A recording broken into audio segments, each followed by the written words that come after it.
दोस्तों, हमारे भारत में ऐसे सैकड़ों प्राचीन भव्य मंदिर मौजूद हैं जो अपने बेमिसाल स्ट्रक्चर और खूबसूरती से आज की मॉडर्न इंजीनियरिंग और साइंस को भी हैरान करके रख देते हैं। और उन्हीं में से एक है कोणार्क सूर्य मंदिर, जिसे भारत के सबसे रहस्यमयी मंदिरों में शुमार किया जाता है।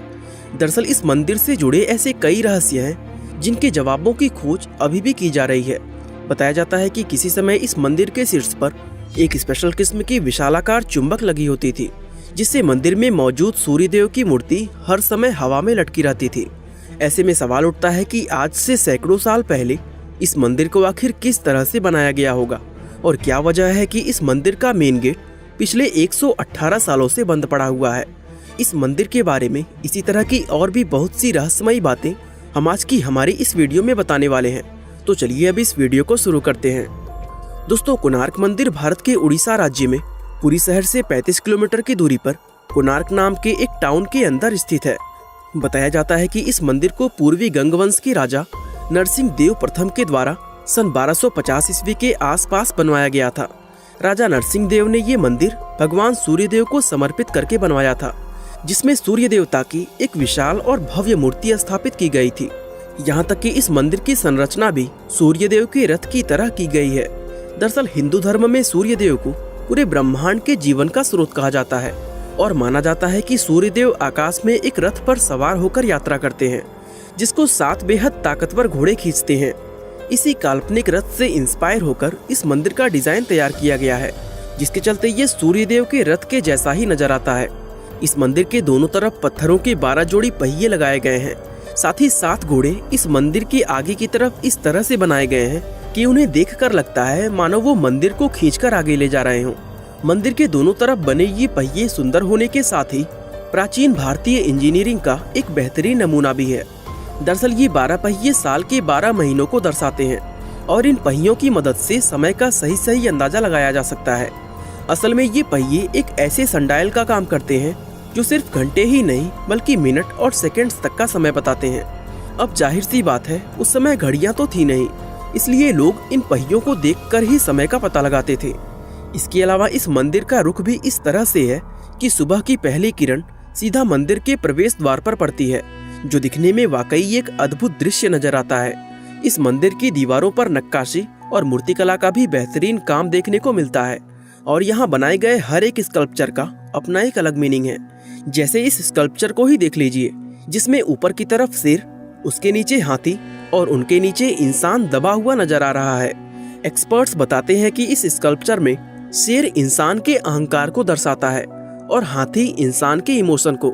तो इस तरह इस मूर्ति का मतलब ये निकल कर आता है कि इंसान अपने झूठे अहंकार की वजह से बनी इमोशंस में कैद होकर जिंदगी भर फंसा रह जाता है। यानी अपने अहंकार पर काबू पाकर ही कोई मनुष्य सही मायनों में इंसान बन सकता है। दोस्तों, ऐसी बहुत सी चीजें हैं जो इस मंदिर को इतना ज्यादा खास और रहस्यमय बनाती है, लेकिन उन सभी में सबसे ज्यादा मशहूर वो विशालकाय चुंबक है जो कभी इस मंदिर के शीर्ष पर लगी होती थी।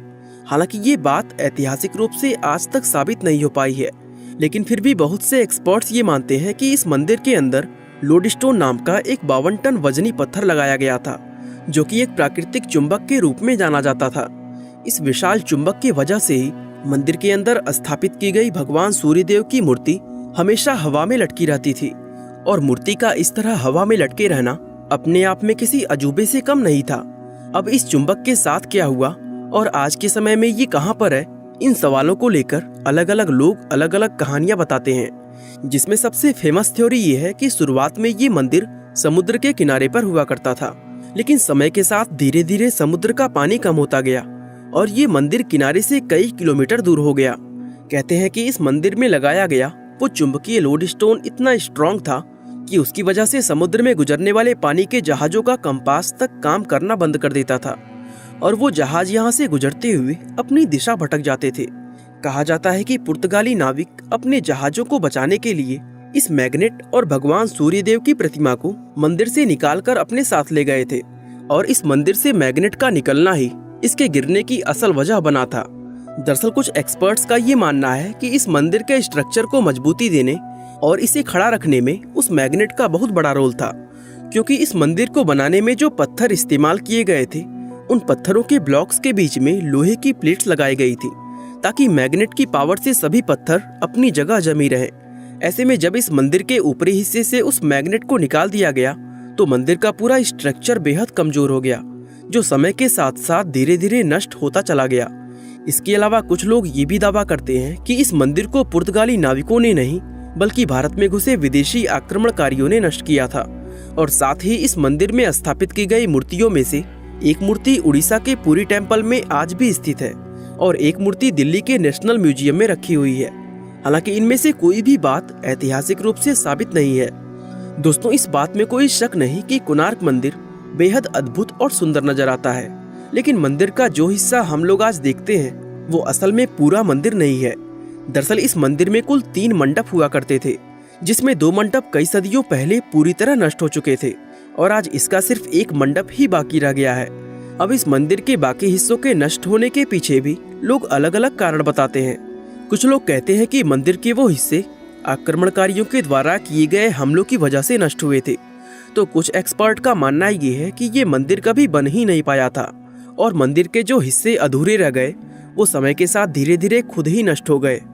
अब इनमें से कही गई कौन सी बात सही है और कौन सी गलत, ये कह पाना मुश्किल है, क्योंकि एक्सपर्ट अभी भी इस मंदिर के नष्ट होने का असल कारण पता लगा रहे हैं। कहते हैं कि आज हमें ये मंदिर जितना ऊंचा नजर आता है, असल में ये उससे कहीं ज्यादा ऊंचा हुआ करता था। यहाँ तक कि समुद्र में सफर करने वाले नाविक इस मंदिर के शिखर को अपने जहाजों से ही देख लिया करते थे।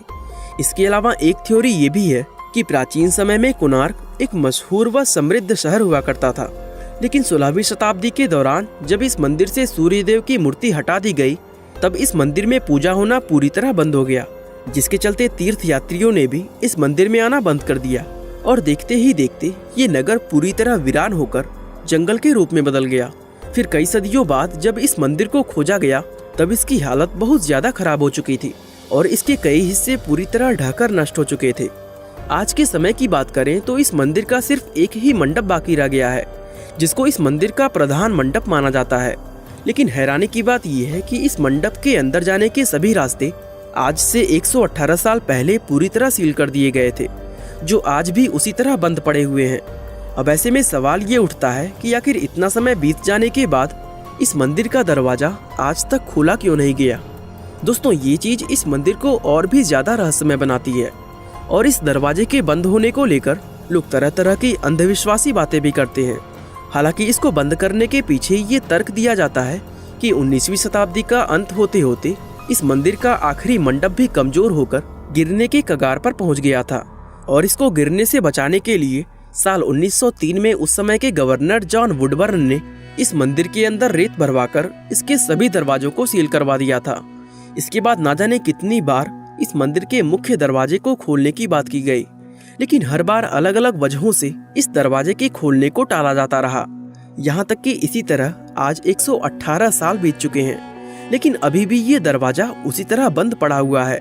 ऐसे में लोगों के मन में ये सवाल आता है कि क्या इस दरवाजे को सच में मंदिर को गिरने से बचाने के लिए बंद किया गया था, या फिर इसके बंद किए जाने के पीछे कोई और भी बड़ा रहस्य छिपा है।